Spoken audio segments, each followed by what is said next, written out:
The rusted chain snapped the moment Ethan Cole kicked the garage door open, and a cloud of dust exploded into his face like the building itself was warning him to walk away.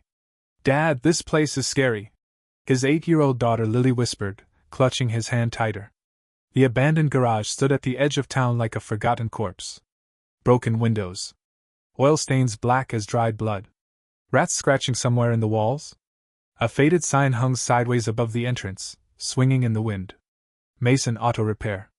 Closed for 11 years. Everyone in town knew the place. Everyone said it was cursed. And Ethan had just spent his last $2,000 buying it. The real estate agent laughed when he signed the papers. "You're either brave or desperate." Ethan looked around the dead garage and answered quietly. "Both." What nobody knew was that Ethan had exactly $12 left in his bank account. 12. Not thousand. Not hundred. $12. 3 months earlier, his wife had died after a brutal illness that swallowed every penny they had. The hospital bills crushed him. Debt collectors called every day.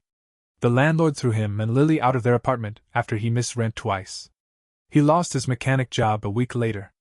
Now he slept in his old pickup truck with his daughter every night behind a grocery store parking lot. But Ethan wasn't broken. Not yet. Because while other mechanics replaced parts, Ethan understood engines like they were alive. He could hear problems most mechanics couldn't even find. And hidden beneath the filth of that abandoned garage, Ethan saw something nobody else could see. Opportunity. The first night inside the garage was freezing cold. Rain leaked through the roof onto buckets Ethan placed around the floor. Lily slept under blankets in the tiny office while Ethan worked under a flickering lantern cleaning decades of grease off ancient tools left behind by the former owner. At midnight, headlights appeared outside. A black Mercedes rolled into the lot. A tall man in a business suit stepped out looking furious. "You open?" the man barked. Ethan stared. "I guess I am now." The man pointed toward his car. "Dealership says transmission failure. Quoted me 8,000. Ethan listened to the engine for 30 seconds. Then he smirked. "Transmission's fine." The businessman frowned. "Excuse me? Loose vacuum line." The man laughed coldly. "Impossible. 3 mechanics checked it." Ethan grabbed a flashlight, disappeared under the hood, tightened a cracked line, and started the engine again. The Mercedes purred perfectly. Silence. The businessman's face strained of color. "How much?" he asked slowly. Ethan wiped grease off his hands. $20. The man stared at him like he'd seen a ghost.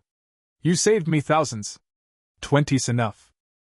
The businessman handed him $500 instead.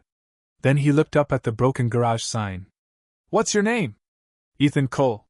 The man nodded once. "You're about to become very famous." The next morning, 6 cars waited outside the garage. By the end of the week, there were 23. People drove from neighboring towns after hearing rumors about the mechanic who fixed dead cars dealerships couldn't repair. Ethan worked 18 hours a day. His hands bled. His back screamed. But money finally started flowing again. For the first time in months, Lily smiled. And then the empire tried to crush him. On a cold Tuesday afternoon, 3 black SUVs pulled into the garage lot.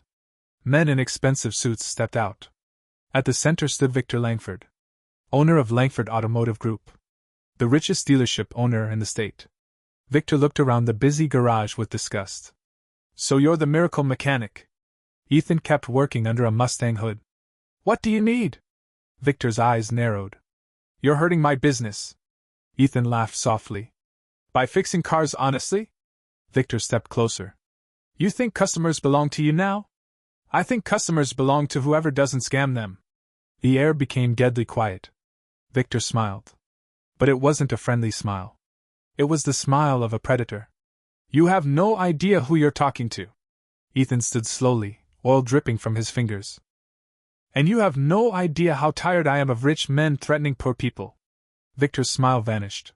"You'll regret that." 3 days later, Ethan arrived to find his garage destroyed. Windows smashed. Equipment stolen. Cars spray-painted.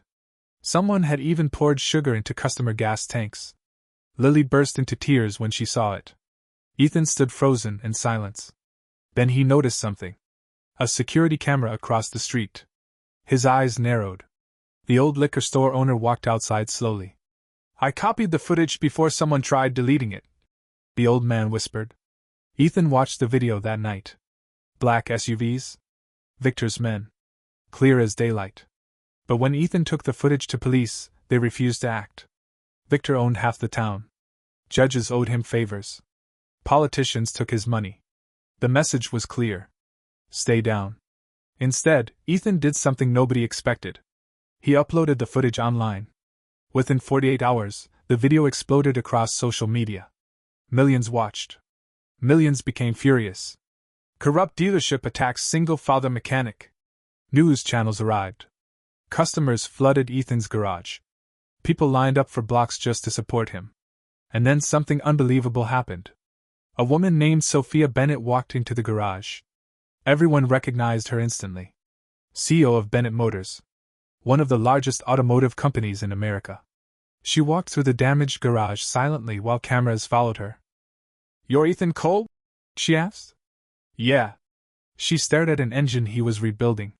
You rebuilt this yourself? Yes. Impossible. Ethan handed her the wrench. Try it. Sophia examined the engine carefully. Then her eyes widened. This design increases airflow efficiency by 20%. Ethan shrugged. Closer to 24. Silence filled the garage. Even her engineers looked stunned. Sophia turned slowly toward him. Who taught you engineering? No one. You designed this alone? Ethan nodded. For a long moment, Sophia simply stared at him. Then she smiled. Victor Langford made the biggest mistake of his life. The next morning, national headlines exploded. Bennett Motors partners with single dad mechanic. Victor Langford lost 30% of his company's stock in one day. Customers abandoned his dealerships. Banks began investigating fraud allegations. Employees started leaking secrets. And Ethan? Ethan suddenly had investors begging to fund him. But success came with a price. One night, Ethan returned home to the tiny apartment he finally rented for himself and Lily. The front door was open. His heart stopped. Lily?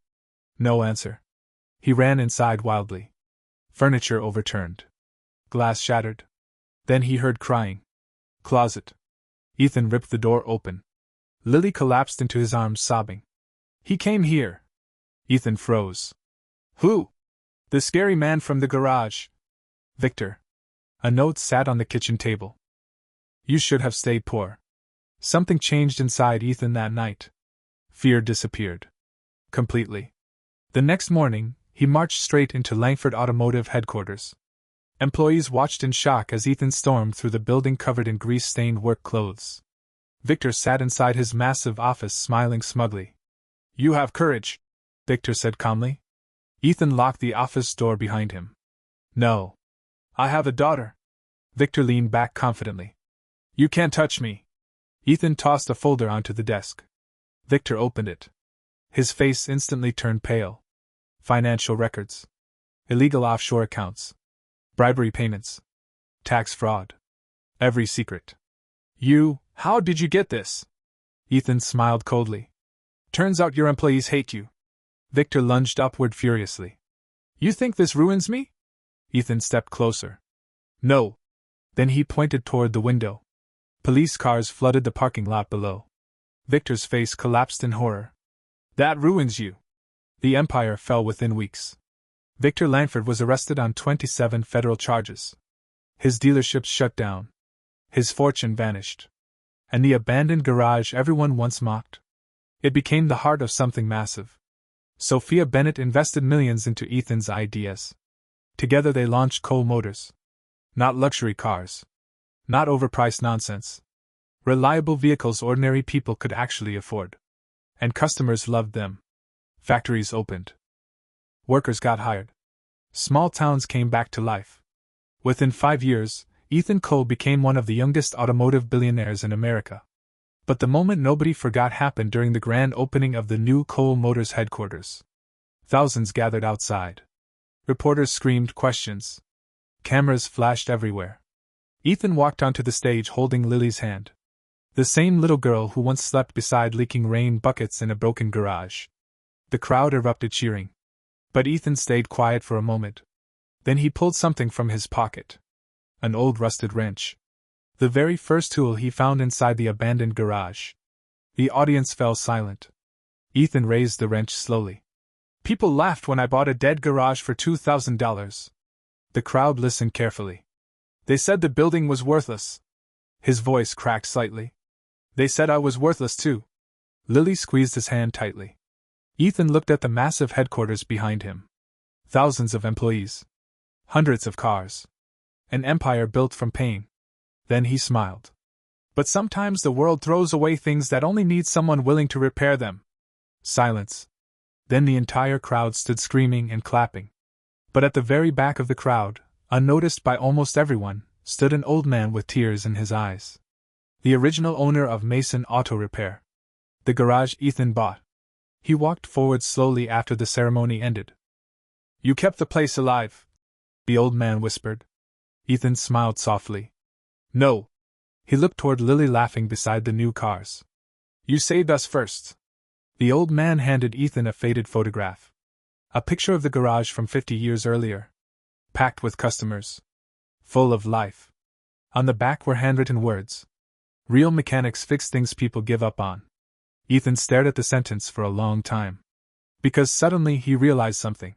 The garage was never cursed. It had simply been waiting. Waiting for someone broken enough to understand it. That night, long after everyone left, Ethan drove alone back to the original garage. He never sold it. Never rebuilt it completely either. The cracked walls still stood. The old signs still creaked in the wind. He walked inside quietly. Dust floated through moonlight. For a moment, he could almost hear the echoes of the past. Engines roaring. Tools clanging. Dreams surviving. Then Ethan noticed headlights outside again. A stranded woman stepped nervously from an old car. Sorry, she said, embarrassed. My engine died. Ethan looked around the ancient garage and laughed softly. Some things never changed. He grabbed his wrench. Popped the hood.